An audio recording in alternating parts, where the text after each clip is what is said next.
حقيقة مش عارف ايه موضوع الاصابات في النادي الاهلي، هل الموضوع ده حسد ولا عين ولا القصة دي وصلت لايه بالظبط؟ منتخب مصر جه علينا بخسارة يا جماعة. اصابة امام عاشور بارتجاج في المخ. طب ايه الحكاية وايه القصة؟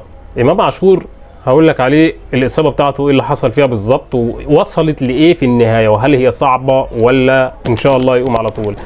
المهم في البدايه كده يا صاحبي انتشر لايك للفيديو وصلوا على النبي عليه الصلاه والسلام واشترك في القناه لو انت لسه مش مشترك، وفعل الجرس على الكل عشان يوصلك كل جديد على قناه باكورد مع احمد اللفندي. الحقيقه بس عندي موضوع امام عاشور اللي صار بلبله كبيره جدا والناس يعني عملت رعب، خصوصا بعد اصابه محمد الشناوي اللي هكلمك عليها برضو. ولكن موضوع امام عاشور ان هو كان في التدريب بتاع منتخب مصر عادي اللي هو بيجهز لمباراه الكونغو عشان في دور ال16. امام عاشور كان بيلعب كده لعبه باكورد على اسم القناه بتاعتنا كده، فللاسف وهو بينزل بيمنزلش على ايده، نزل على راسه. فهو بينزل على راسه حصل له خبطه قويه جدا في الارض، شيء غريب جدا وكأن الارض كانت ناشفه، وعمل له ارتجاج في المخ.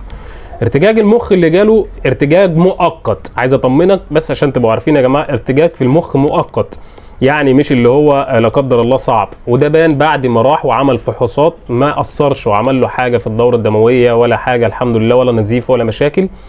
راح المستشفى لمده 24 ساعه والدكاتره اطمنوا عليه ومفيش اي مشكله تماما، وبالتالي الحاله مستقره جدا. بعد كده بالظبط بحوالي كام ساعه في اللحظات اللي انت بتشوف فيها الفيديو دلوقتي، هو امام عاشور بالفعل ساب من المستشفى رسميا وذهب الى تدريبات المنتخب ورجع تاني بفضل الله وسليم 100%.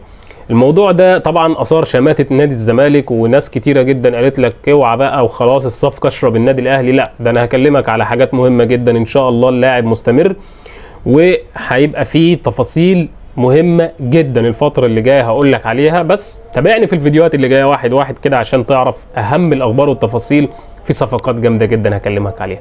تحياتي ليكم واشوفكم في فيديو جديد في رعاية الله. سلام.